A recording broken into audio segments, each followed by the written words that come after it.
can never hear you. Oh, okay, yeah. Bottom of you, because sometimes I slip and say things that I shouldn't say. That's it, make it even better. You get some views.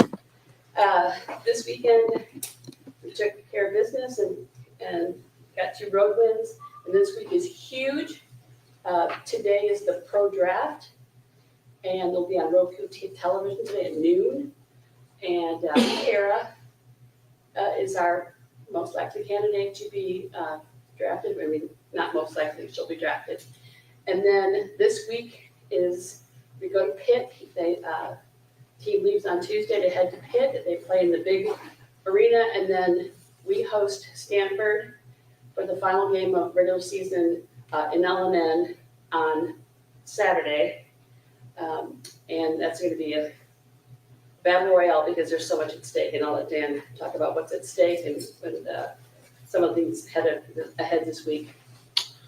Yeah, it was a great road trip. We went to Georgia Tech and Clemson. Georgia Tech is the loudest facility, I think, in the country for any sport. They play in a really small gym. They get their full band in there, and it's deafening. And played against the team. They played as well as anybody's played against us all year in the first set. We were able to win that first set 25-23 and then win the match in 4. It was a great road win for the team. And then turn around and play against Clemson, who has a new facility. It was senior day, and Clemson wasn't playing for much at that point, probably not doing the NIVC or NCAA tournament at this point, but thought we'd get a spirited effort from them, and our team really responded well. Georgia Tech set a program record in the 25-point rally era with 22.5 blocks on Hannah Sherman's 22nd birthday, which is pretty cool. And Hannah Sherman tied the program record for blocks. She had 14. So that was a really cool weekend. And then the pro draft is today, which we're really excited about. I mean, if you would have told me 5 years ago that we'd be watching a volleyball draft for a pro league that's in the United States, I would have said you're crazy. So I think it's really cool. And Kara is for sure a first rounder, and I think one of the best prospects in the country for our Major League Volleyball league. And so we're excited to see where she ends up, and we're going to do it up. We're going to really celebrate her today. We got the whole team coming at noon. I think her family's coming down. My wife's coming in. Like we got everybody. We'll be watching that, so it should be really exciting. And then moving forward, Pitt on Wednesday at their place, Stanford back at home. I'm calling it the unofficial ACC volleyball tournament. We got 3 teams that are tied for first, and we're going to duke it out, and we're going to crown a conference champion.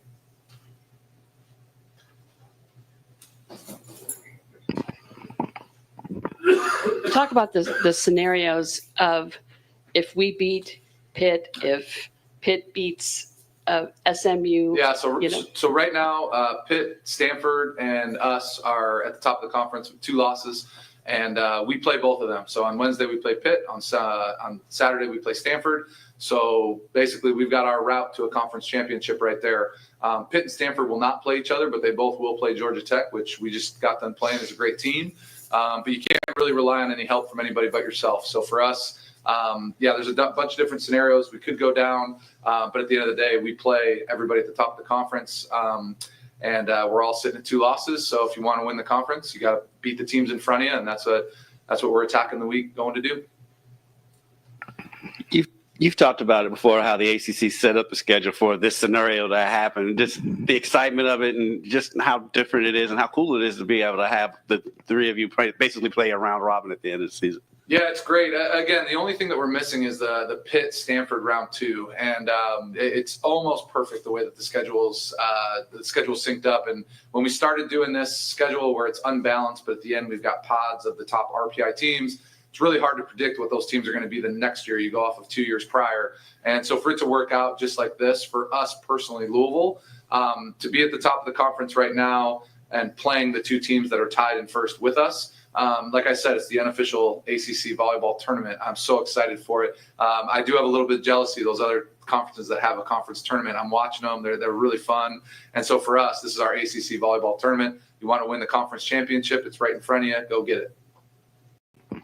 It's a little different this year where you travel early in the week and then you're home late. Does that matter at all for you guys? I hadn't really thought about it. Last year, it was pretty wild coming from the West Coast. And, we were running off the plane to catch the selection show. We had traveled all day, and we actually did the selection show at the airport, which was pretty cool. They had a great setup for us outside the security gates. And so for it to flip this year, last year we were fortunate enough to get Thanksgiving at home. You're still practicing, you're still in season mode, but you're actually, in home for Thanksgiving, which is nice.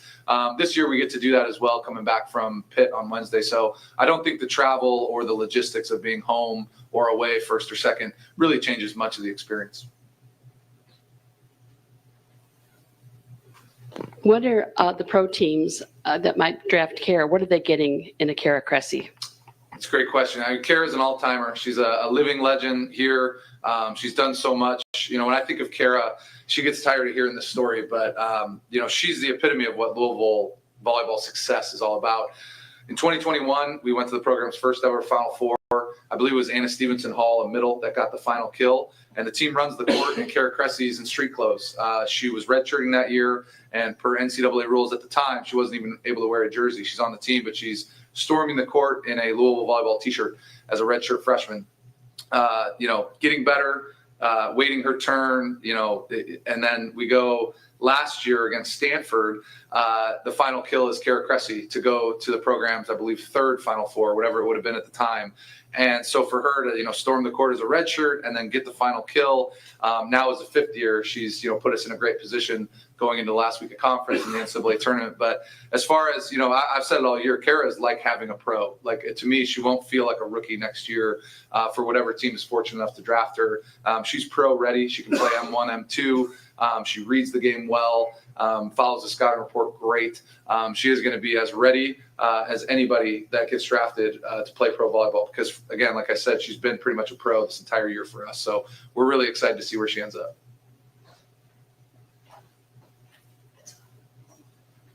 Can you maybe explain a little bit about the pro and how it works? Because there's two leagues and she's getting drafted into this one. What's the difference or how do you know? Yeah, so there's two pro leagues right now. There's LOVB and there's MLV. Both, they're very different. So MLV follows a pretty traditional American sports just setup where they've got a draft, they've got franchises owned by the owners, very different experience per team that you would be playing for or go see a match. And then LOVB is a little bit more international style, not as much differentiation, different between the cities. They don't have mascot names. And we've got a couple players in that league as well. We've got multiple players in both leagues, and both do things well, and they kind of compete against each other, which is pretty interesting. And so I know, Kara's kind of declared for the MLV draft. I think that's a little bit different experience than LOVB would be as far as length of season. And then, again, MLV it feels like draft, it gets their rosters for kind of starters, and then they've got kind of their role players, where LOVB, their rosters, they've got some gals that don't play a ton that could be great starters for other teams. They're much more, I think, loaded top to bottom. But as far as the quality of play, I think is fairly similar at the end of the day. And then to have two leagues is just, I think it would be nice to have one eventually, but it's nice that we just have pro volleyball opportunities in the States. So I know Kara is pretty excited about going the MLV route and going through the draft process and seeing how that plays out for her. Can you talk about how you'll adjust to what you saw against Pitt the first time and what you might do to go and get that edge and beat them this time? And then the same is how you're going to adjust to make sure that you look maybe a little different so that Stanford doesn't adjust to you and beat you. Beat you all. An interesting week, though. Yeah. So with Pitt, we lost the 5-gamer at home against Pitt earlier in the year. Played really well in spots, and then just weren't able to close the deal. Olivia Babcock, their right side, was phenomenal as usual. She went for over 40 points. The interesting thing, and I think what we bring into this match, is that we had opportunities to win, and she went for 40 plus points. Well, we also played a Miami team that had a player go for 40 plus points, and we won that match. So we know that it's possible to have a player go off. You look even back to the Final Four when she went off against us for, I think, her record at the time, maybe 39 kills or whatever it was, and we were able to win. So one player, can win the match, but doesn't always win the match. So we've got to have a little bit more, I think, variety to throw at her. We've got a few different wrinkles that we can. But at the end of the day, I felt like the first Pitt match, role players went off in spots against them, and I thought that was kind of the edge that they got. So we've got to have a better plan against the rest of their team, and also some multiple solutions for Olivia, who's pretty fantastic.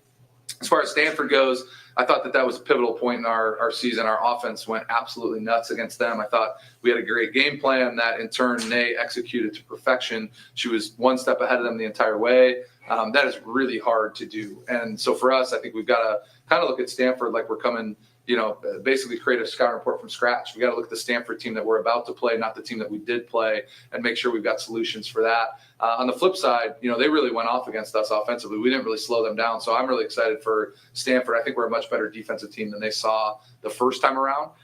So I'm excited to see how that plays out on Saturday as well. You set a school record in blocks against Georgia Tech, and it was kind of a slugfest between the two teams. Talk about, that blocking, is that good enough to beat Olivia Babcock, to beat Stanford? Yeah, I think that's probably what we missed. I don't think we were over 20 blocks the first time we played Pitt. And we've said for a long time, you got to block about 4 or 5 balls when you play Pitt, because Pitt, they don't really make errors. You have to earn your points. So I think it's pretty cool this past weekend to have such a great blocking performance and then play a team that you need to block and score points against to beat. They run different systems. They have a little bit different tempo. So each match is kind of its own story. But it is nice to kind of have that great blocking performance to build off of going into a week where I think right now we're probably number 1 or 2 in the country in blocks. I think we lead the ACC in blocks. But you have to continue to earn that. We can't rely on what we've done prior. We're going to have to, probably do what we've done, if not a hair more on the blocking side to win these matches this week. Anything else? Thanks, everybody. Go Cards. The selection though is at 6 o'clock on Sunday, and you're all invited. It'll be in the Student Activity Center. I'm not sure exactly where, because ESPN's going to do a look-in, so we have to find some place that has good Wi-Fi in there to pull that off. Thanks, everybody. So, I'll email you all to give you the details.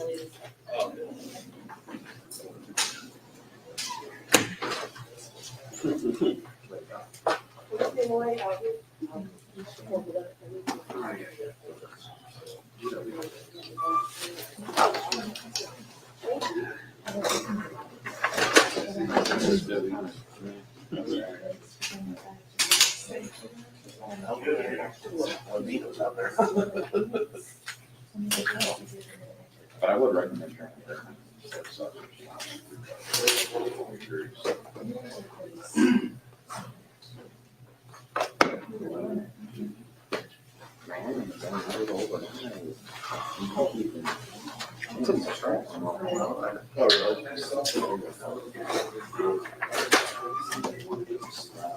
Yeah.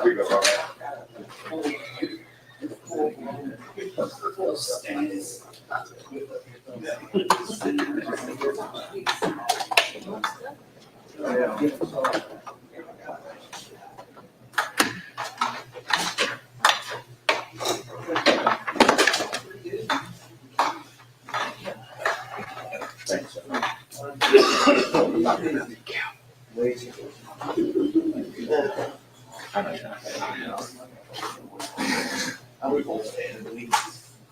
So what happened? They didn't want to run for it. They lost? Yeah, they lost. Yeah. I didn't even do, so I worked on there. They bad. I did that. So I don't know how the game. You got one deal that way. Right.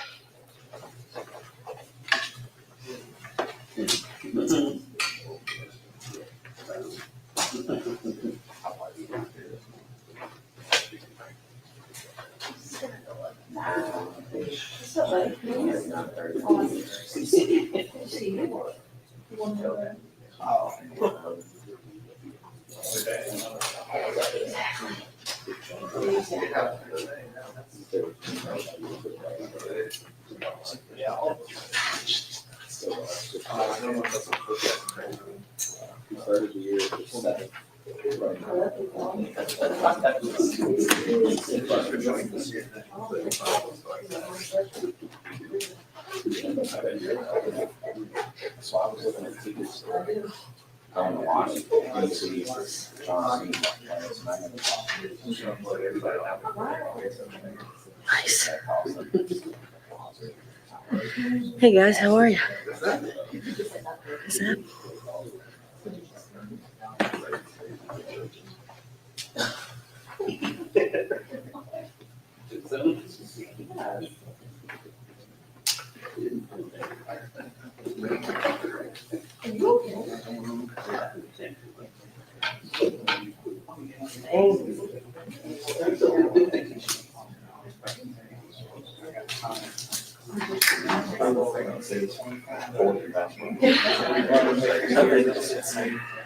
Still not bad. Yeah. Yeah, I didn't believe it, so I saw it.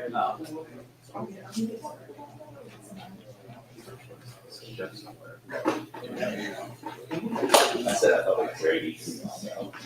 I never. I said, well, that's true.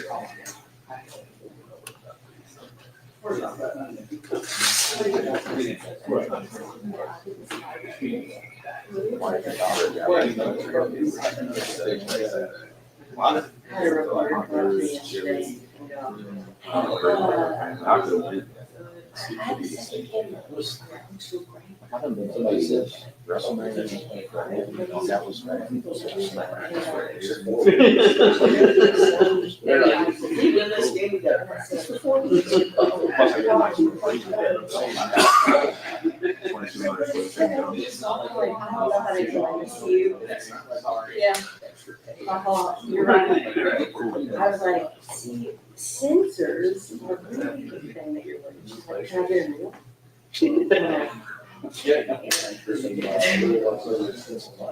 I mean, camera? That's what we're looking at here. December 16th. Matt says. So, and our R6 Mark II. Did you put it on rails? So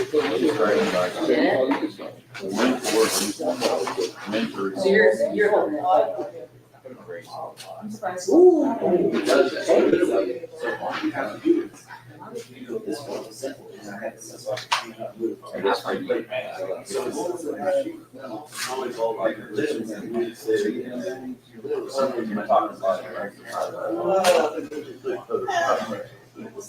know, so much.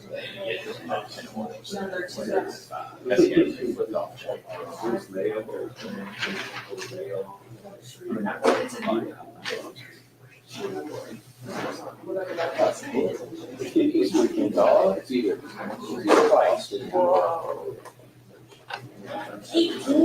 Well, I'd love to know to see if that was all right. That's crazy. That's crazy.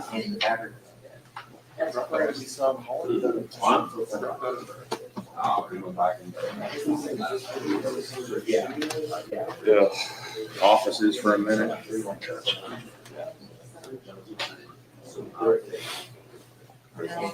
want a box?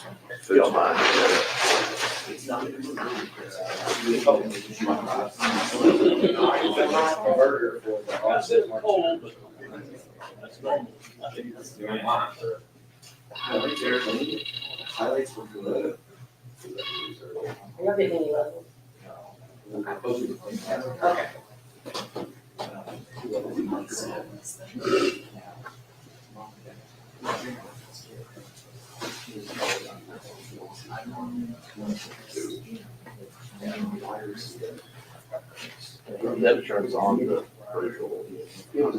Dude, I was in the process of just going on a rant about why, get tuned to the why we suck, and then just start playing, start balling out. I was like, I don't have to send it.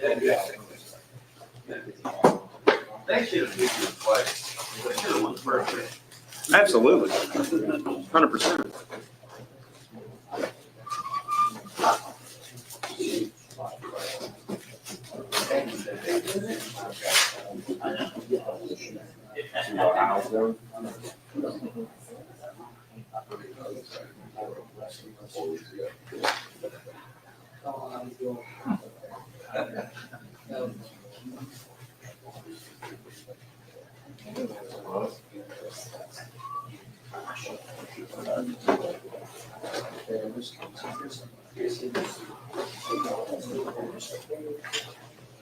I figured that out. It gotta be security. It gotta be security.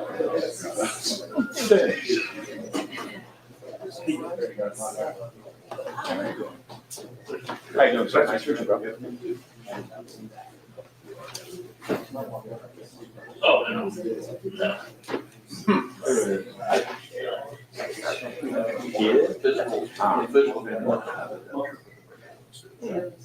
But probably. I think we've gone through. I'm sure. Probably wasn't until what, when they start writing what stuff was it? Wednesday or Thursday they talked about it. Thursday, I couldn't remember. Oh, yeah, because it's not a contest. Really?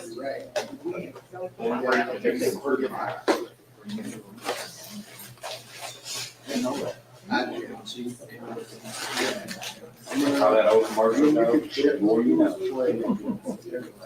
See, I went on, I was wondering if somebody pick up on that.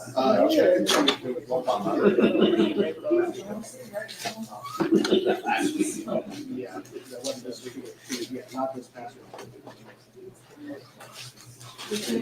So next year's be like. Sure, check it out.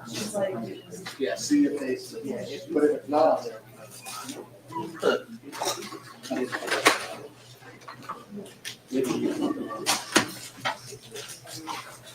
So done.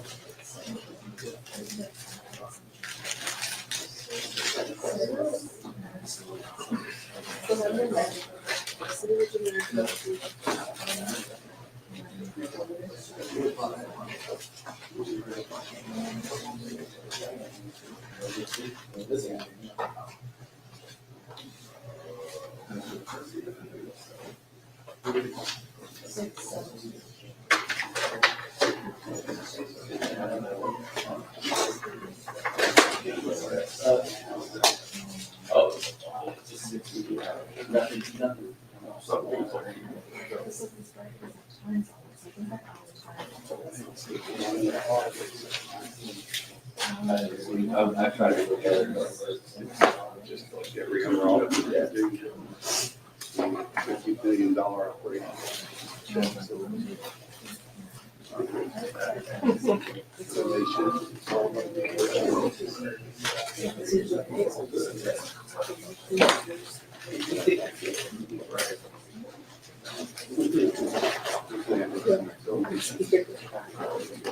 They get 3 million less of donations.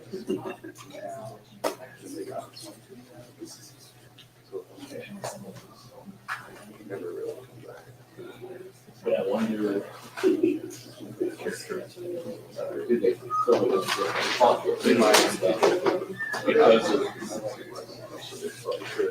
Well, that audit. Well, and that's last year. Yeah, that's last year. So. Yeah. They were following. Well, yeah, that.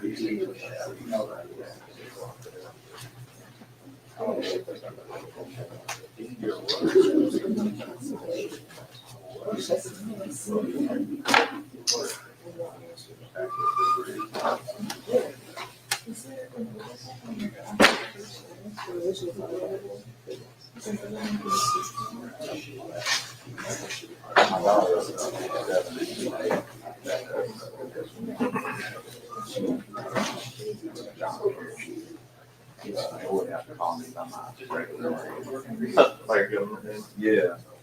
So they changed their Wi-Fi information. My wife, I'm like, so what's our daughter? She goes, how you doing, Corey? LOL.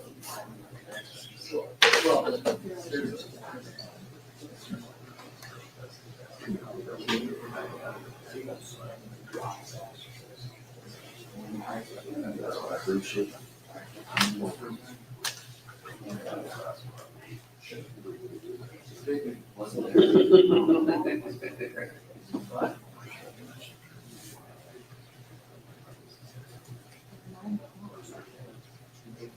Right.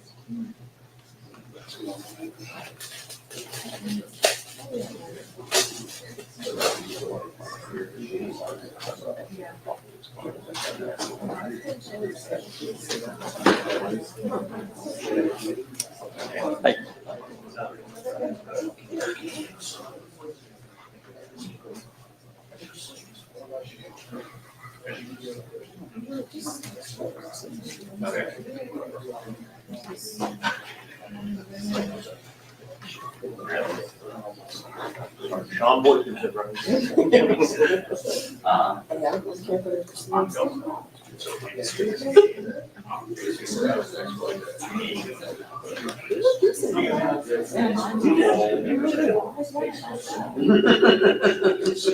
Yeah, I do. The whole thing. I was. Yeah.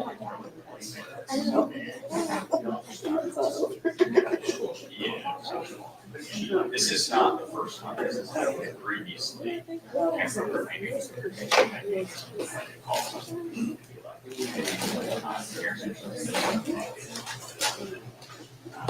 I just, it's like,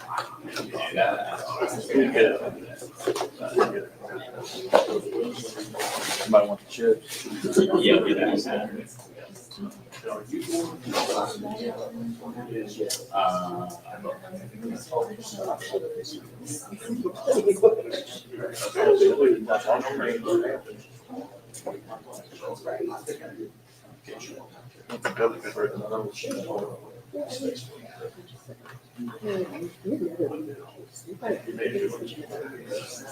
I saw that. That's not, yeah.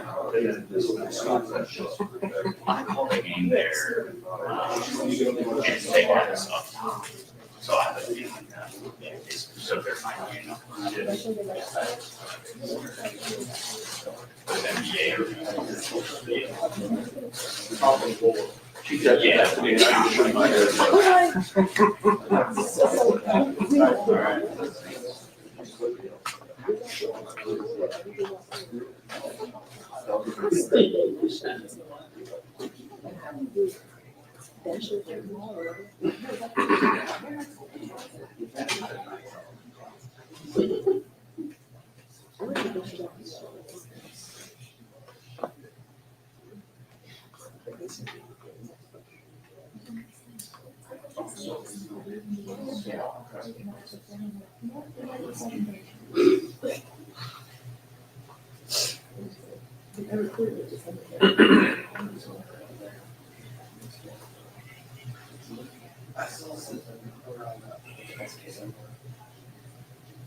I'm planning to go to football. yeah. Yeah, I was thinking about that. I did, yeah. Like it's hard.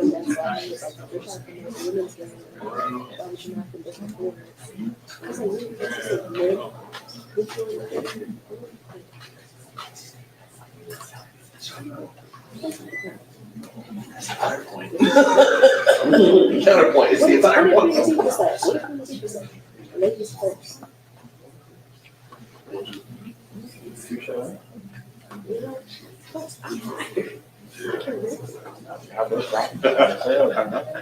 Get home 12:30. Oh,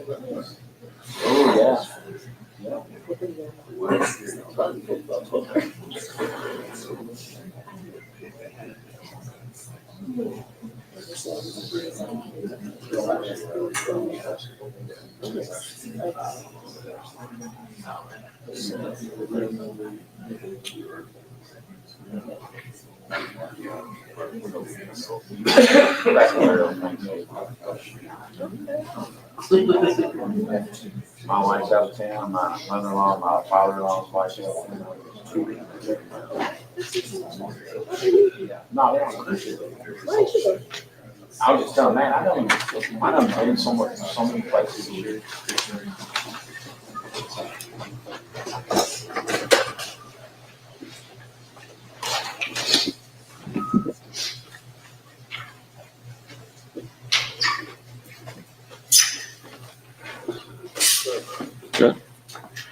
Well, we're getting ready for our rivalry game, so it's a big game for all of us. I think our team will have a good week of practice. We'll get our guys ready to go, and sometimes when you face a loss, it's not very fun. You just learn from it quickly and pick up the pieces and move on. So that's what we're going to do, and try to come out and play as well as we can on Saturday morning. Jeff, obviously injuries the past 2 weeks have been a really big thing. Which starters do you anticipate being out this week? Chris Bell will be out, and then we'll try to get some other guys ready that are nicked up that we won't know till the end of the week. It's always a strange week anyway. It's Thanksgiving week, so you have that holiday in there, and you're coming off that rivalry. How quickly do you just try and move through whatever happened at SMU and get on with it, or do you spend the regular amount of time going through that tape with players? How does that work?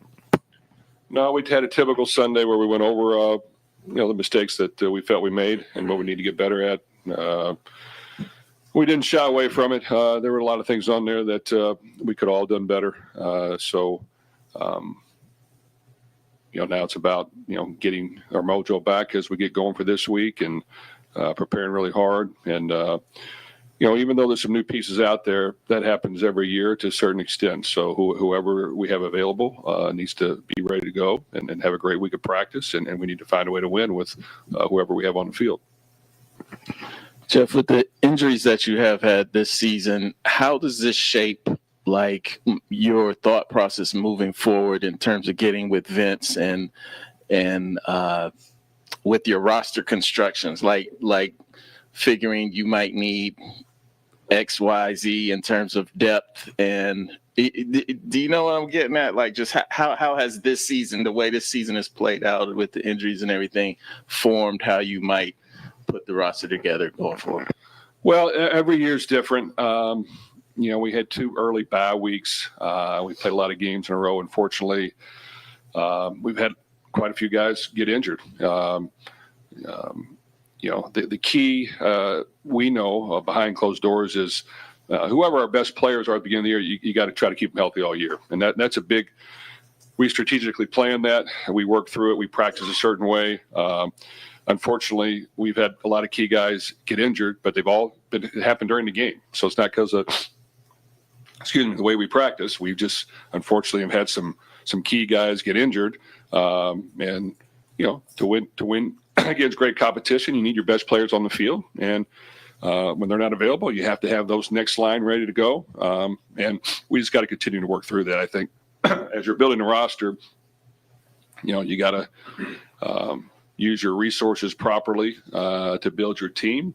And you got to, use what you can to get that done. And sometimes you can't, getting 3, 4, or 5 deep at certain spots is maybe not realistic. But we got to continue to recruit young talent, develop young talent, and just make sure we practice all of our guys year round like they're going to get ready to play. And they need to handle it that way themselves.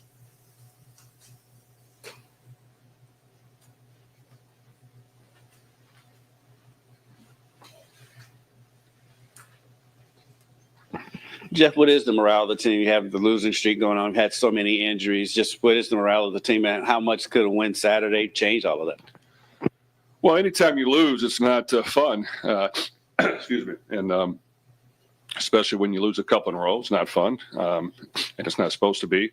At this time last year, we had the same record that we have right now.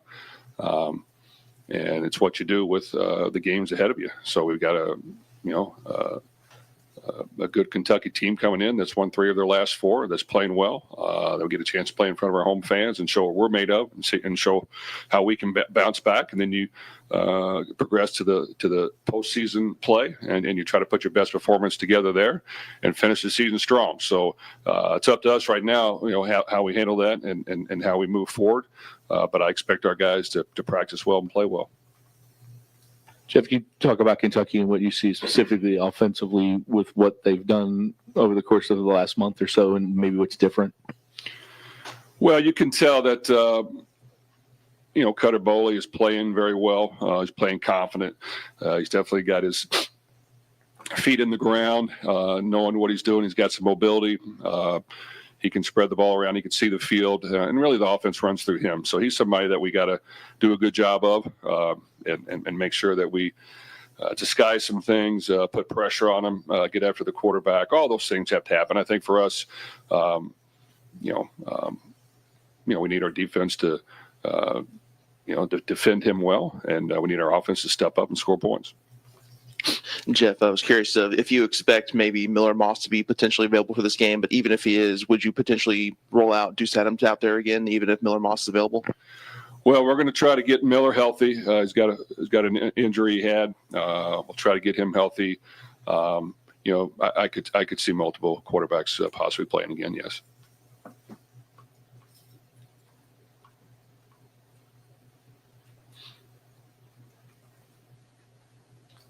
Jeff, when you go through so many injuries, as you talk about, how do you?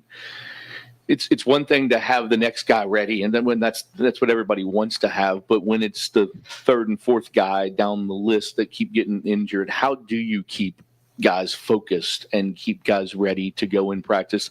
Like say at running back, when the other day Sean was in the game and everybody else was injured. How do you kind of keep other guys ready and motivated? Well, we are a little bit low than what we have been before. It is what it is. But you know what? Whoever's available and able to practice this week, we got to practice, and we got to put in the work, and we got to work at it, and we got to put a plan together that utilizes our weapons as well as we can. And then we've got to be aggressive in how we attack. I think we're at a point where playing conservative, controlling the ball, playing good defense. We may need to crank that up a little bit and take some more chances and just allow these guys to go play. It just feels like when you get in a situation, there's just no margin for error. If you have to settle for a field goal in the red zone, it's bad. And you didn't have that many penalties Saturday, but every one hurt you in some way. How much pressure does it put the guys that are just playing under that there's no Isaac Brown to kind of make something look better or something like that? Well, creating big plays and quick strikes is important to winning a game. We have not been able to do that, and I think we have to figure out a way to come up with something to get us some easier touchdowns where we don't have to have long, sustained drives. At the same time, when we do, we've got to execute on third down. We can't have key penalties. Those things set you back, unfortunately. And then we have had some untimely things happen to us that have set us back and put us in a hole. So we got to dig ourselves out of it. We've looked at it, we've analyzed it, but we've still got to, we talked about it. We go over it. We just still got to continue to work through it and try to play a better game.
Keep going.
Listen, you said you didn't know anything about KCD, so now you know something about KCD. Well, I actually listened to you.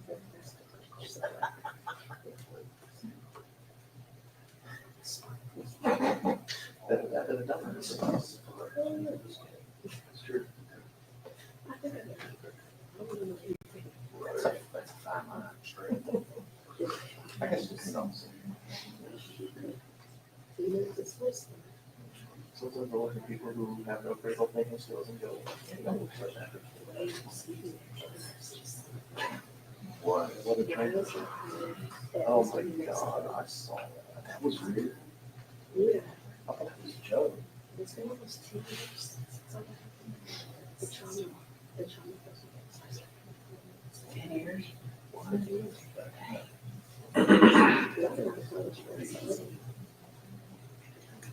Wow.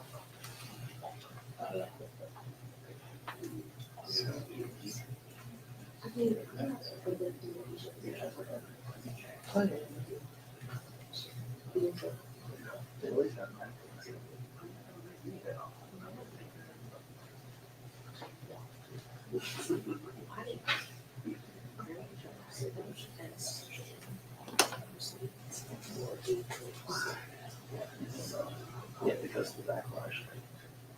People basically pulled the Shiano, Tennessee. I knew it was supposed to be there. In this economy?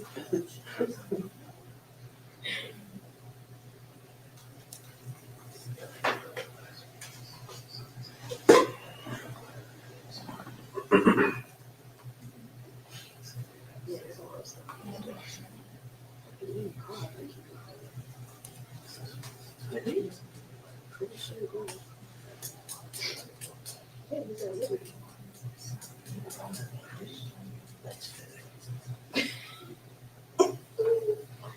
Any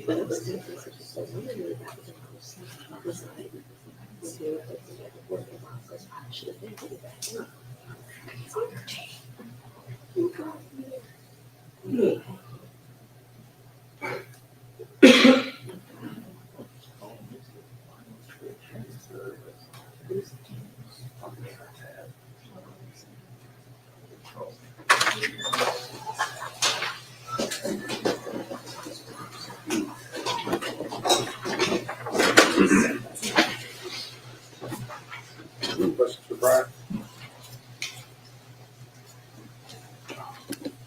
Brian, when you look at the film from Saturday, what do you see with Deuce and obviously his first time out there and his first time in a row? How do you kind of evaluate it and what do you work on with this week, not kind of knowing what he's going to happen on Yeah, Saturday? I think for Deuce, I think it was a promising first start. He did some things that you can build on. Coming in as a redshirt freshman, your first real live action. He hasn't got a ton of action up to that point. I thought he was composed. I thought he handled the offense well. That he got in and out of the huddle. Made a couple big time throws. The corner out to Collins and down the sideline to Bell. Didn't make any major mistakes. There were a few plays, as you're going to have in every game, where would like to see him pull the ball on a seam or on a skinny post, maybe one high throw. But I thought overall it was a good first start for him, something to build on. Obviously, the game, the way it played out, they were holding the ball on offense, continuing their drives. And a lot of it came down to third downs. They converted on third downs and we didn't. So they kept the ball longer and scored points, and our drive stalled out. But so you would like the game to have played out better and got them in more situations. We didn't really run many plays on offense throughout the game. But his just performance as you watch the film, was pleased with what he did. I think there's some stuff to build on for the future. Brian, kind of a two-part question. Injuries obviously have been really bad for you guys this year. I mean, 3 different starting running backs. Yeah. Jeff just said Chris Bell will be out. Miller obviously had a situation. How do you, I guess, just salvage what you have or what this room would look like moving forward, and who's kind of, do you see stepping up for Chris in that situation? Yeah, I mean, that's football. There's years where you're going to have a bunch of injuries, years where you're going to be lucky and not have as many, or you're going to have years where certain position groups are going to get hit. Sometimes, we've been, knock on wood, pretty good up front where we haven't had many injuries, but it's hit our skill position players this season. So every year you're going to have to adjust to those things.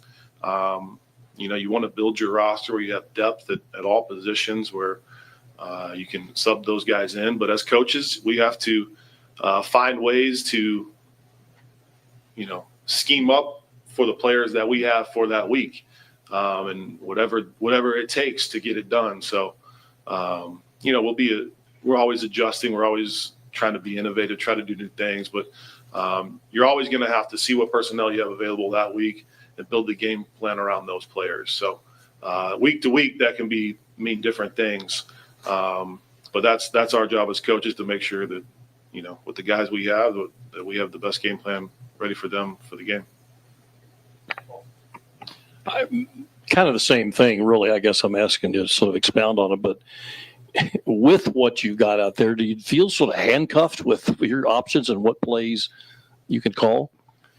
We shouldn't feel handcuffed. I think, when you lose some important pieces, you got to be a little bit more creative sometimes. You got to lean on certain players that maybe you weren't counting on to lean on in the beginning of the year. They got to step up and make plays. But, you like to think that your standard is your standard for your players and try to get them all to come up to that level of what you expect from each position. So, I don't think we should feel handcuffed. I think we might have to be creative. But, we got players that can make plays, and you got to find ways to get them the ball and let them do it. A lot goes into this question because, passing production from like October to September, October, November. Yep. Has kind of gone down, and some of that you change the way you play. If Isaac's healthy, you're not going to maybe throw for as many yards. But what's been your assessment in the last month of the passing game? What do you like? What's frustrated you about it? And just on where it is. Yeah, I think just in general passing game wise, we've we had some success with some more ball control, shorter passes, get some run after the catch early on in the year. We've continued some of that trend where we're going a little bit more to the quick game and getting it out quick and a little more ball control type of plays. So I think as we look back and look at it, I think being able to stretch the field is important. We need to be able to take some more shots. Both calling the shots and the quarterbacks being more aggressive to take those shots to get the ball down the field. But, as you look at, obviously, this past week we had 100 yards passing. That's going to bring the number way down. But I think just being a little bit more aggressive in the pass game as we look forward to make sure we're taking those chances and those shots down the field to get some more big plays. We've really been, just in general, this past month, pretty low on the explosive play meter, whether it's run game or pass game. And we just got to find a way to generate more big plays.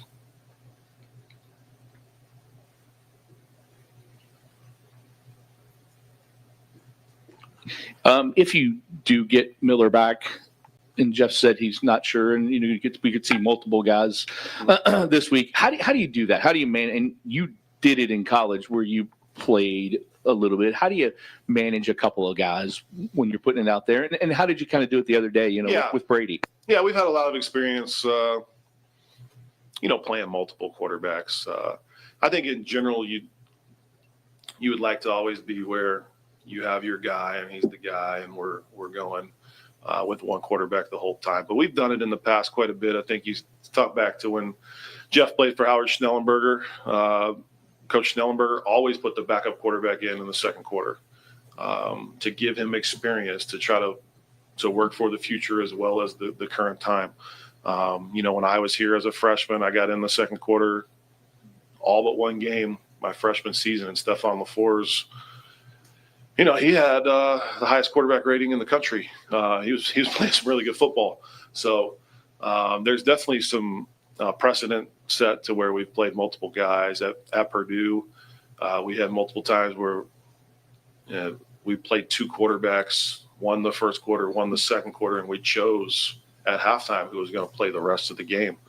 So there's definitely different ways to do it. I think these guys have been getting a lot of reps all year. Now obviously the other guys got some experience. I think going into last game, we wanted to give Deuce and Brady. I always rep three quarterbacks within our reps of ones and twos. So they've been getting equal reps. They've been competing for that backup spot pretty much every single day.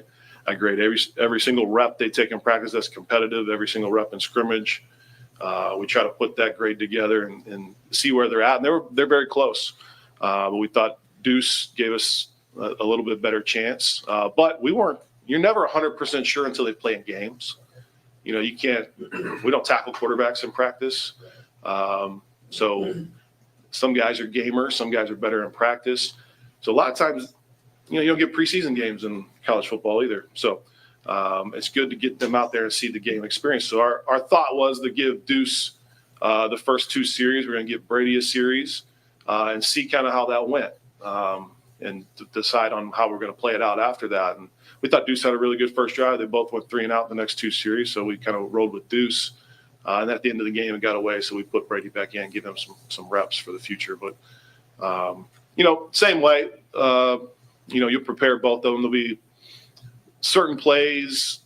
They all can run the full offense. There might be certain plays, especially if, depending on how full go Miller will be, if he's 100%, is he 90%? Can he fully run? Is he, what exactly is he? There might be certain plays that are better suited for the other guys to get in there. But, as I told even Brady, when you're doing that 2 quarterback deal, sometimes it is an advantage to see what's going on from the sideline.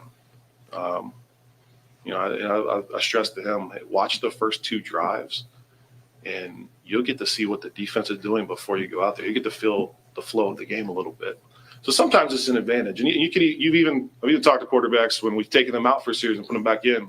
Just that series off to see what was going on from the sideline can be helpful. There's ways to manage it and make it work, and we try our best to do that. How has developing that position changed over the years? And anymore, if you have too good a backup, he's somebody else's portal target. I mean, it's a hard kind of balance to get. I know you got to coach up whoever you have, but how is particularly that position and just trying to maintain depth? No, I think it's been all positions with the way that college football is now in the portal. You're always trying to make the strongest roster you can at the beginning of the season. So, number one, we're reaching into the portal to get guys, and a lot of times it's veteran guys that have played. And number two, there's guys on your roster that are going to get in the portal and leave that you've been developing, that all of a sudden that development goes to another program. And that's at every single position. I mean, last year at this time we were, Tyler was the starter undisputed, but I said I rep 3 guys. Bailey and Clarkson were the ones getting the rest of the reps of the first group. So it does change, and both those guys left through transfer portal. So it does make it a little bit more challenging, but we got to always adjust to the times, and we try to give these guys as many reps in practice as we can get, grill them in the film room, and develop them every single day. I always go back to the Aiden O'Connell story at Purdue, developing him, and he came in as a 9th-string walk-on, so he wasn't getting those reps either for quite a while. So that there's really no excuses. Those quarterbacks were in there, we're grinding, we're working every single day, and we should be developing on a path to be getting better every single day. And he's kind of my story of a guy that he wasn't getting hardly any reps for 2 years, and just got better and better and better all the time. Brian, obviously you've had some success as a player against Kentucky. You guys were able to win the game last year. With just all the different things that have been going on this year with the injuries, losing 3 games straight, how can maybe a rivalry game just infuse some more juice or energy into the team to end the season on a high note? Yeah, I think a rivalry game, we should always have an extra boost of energy. This game is very important for our program, for their program, for the fans, for the state of Kentucky. We know how big it is. We've played in it, coached in it. It's a huge deal. So to get these guys fired up and ready to play in that game, we should be able to do that. I hope at least offensively we're a little bit angry, a little bit mad about how last week went, a little bit mad about how we kind of been playing lately, and take out some of that frustration on Saturday and hope we're able to show everybody what we're capable of, what we can do. I think there's a lot to play for in this game, and we'll look forward to getting back in front of the home fans and trying to bring a victory in the Governor's Cup. Brian, let's talk about them defensively for a minute, what you see with Kentucky, and then how much can it help? I know playmakers injured, it hurts, but the line, knock on wood, has been healthy and they're getting better, it seems. How much can that help? That definitely help. I think as you look at Kentucky, they're good, well-coached defense. They're always well-coached. They do a great job of making you earn it. Last week they gave up some big plays to Vandy, but typically they're not giving up big plays. They're making you drive the football down the field, and that's kind of what we need to get better at, is sustaining the drives and not getting stalled out. So there'll be a kind of a challenge right there of making sure we can sustain drives and finish those 8-10 play drives with touchdowns. But they're a good defense. Now they have some injuries as well, so I think both sides, you got some backups that are going to be in there playing, but we'll be testing the depth of our offense. They'll be testing some of the depth of their defense. But I think when you look on film, they play hard. They're playing hard, and they're doing a pretty good job. Last week They also gave a lot of points. I'm sure they're going to be a little bit mad, a little bit angry, and want to show everybody what they can do. So it should be a good challenge. Yep.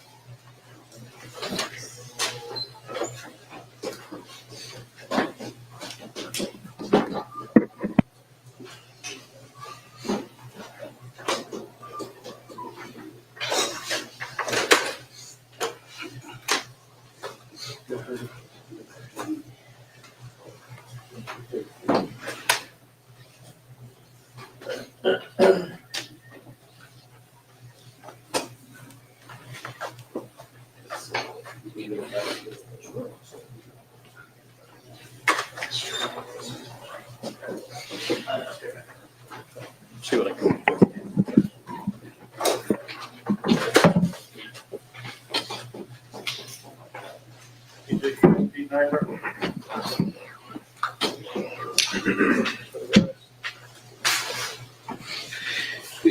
TJ, I know things haven't gone the way you guys want them, but for you Saturday, how special is it going to be? Your family, I assume, and being senior day and everything you've been through, all the good times and ups and downs that you've had here. It's gonna be real special, I've been here 5 years, and it's been good. I'm just excited to see, how we finish this thing. That's just what I'm telling the guys. Like, we gotta end it on the right note, and do this for us, the seniors, and everybody that's behind us. Pete, last year it seemed like the offensive line was having a hard time keeping guys healthy. This year it's been the opposite, and you guys have been pretty stable. In that regard, do you kind of feel it's incumbent upon you guys as a group to pave the way for whoever is back there behind you? Yeah, absolutely. Injuries are part of the game and something that we can't control, obviously. But, our motto is the next man up. So everyone has to prepare to obviously go play the very best football Saturday. And, it just puts more pressure on us. But we like that. We like being the guys that, lead the way and, lead this offense and lead this team.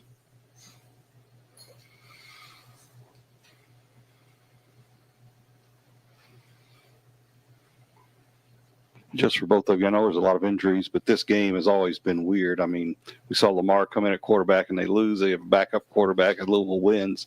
It's one of those anything can happen deals. What's the mood of this group despite all the adversity that you've had lately going into this? Yeah, I feel like, we're just getting ready. I feel like this is, another opportunity to go out there on the field. And, this is rivalry week. And we just feel like, if you can't get up for this game, then, like, you really shouldn't be playing ball. So I feel like everybody just getting ready to go out there and win. Yeah, it's just it's pretty simple. Just beat Kentucky. Find a way to beat Kentucky. When there's a will, there's a way. And anything we're going to do to win this game Saturday, we're going to make sure it gets done. TJ, so many guys on offense are injured and out. A lot of guys on defense who are injured but continue to try to keep playing, maybe not out of the game. How much do you as a defense take it upon yourself? Like, okay, we have to do a little extra. We got to do a little bit more, maybe in these games. Yeah, we just feel like as a defense that if it ever, had it come down to that, we can win the game on defense. And we feel like that, going into this week, no matter what has going on the offense or who they may or may not have, like, we feel like every time we step on the field that we got to show what we can do. And, we just got to play complementary football, and, offense going to help us out. We're going to help them out. So we just got to play as a team. Pete, obviously Deuce got the start on Saturday. It just seemed like he ran a little more. Is there much of a difference in your opinion blocking for a more mobile quarterback like Deuce or versus Miller? I guess just do you notice any difference in the two? Not really. We just have to go out and see the play that's called. Obviously with Deuce, we might try to do a little more QB run stuff and everything like that, just given his skill set. But we just got to go execute the play to the best of our ability.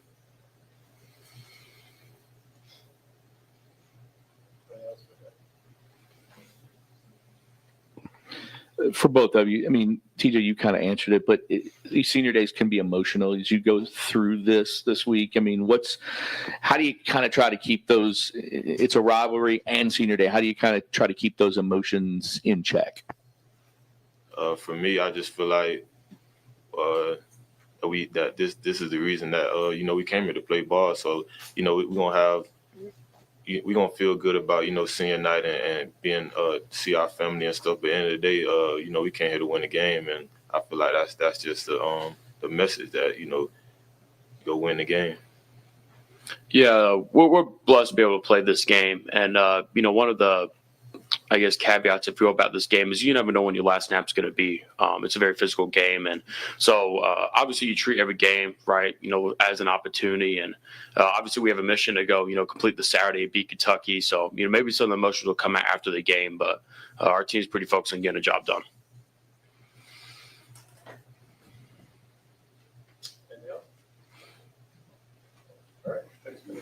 There you go.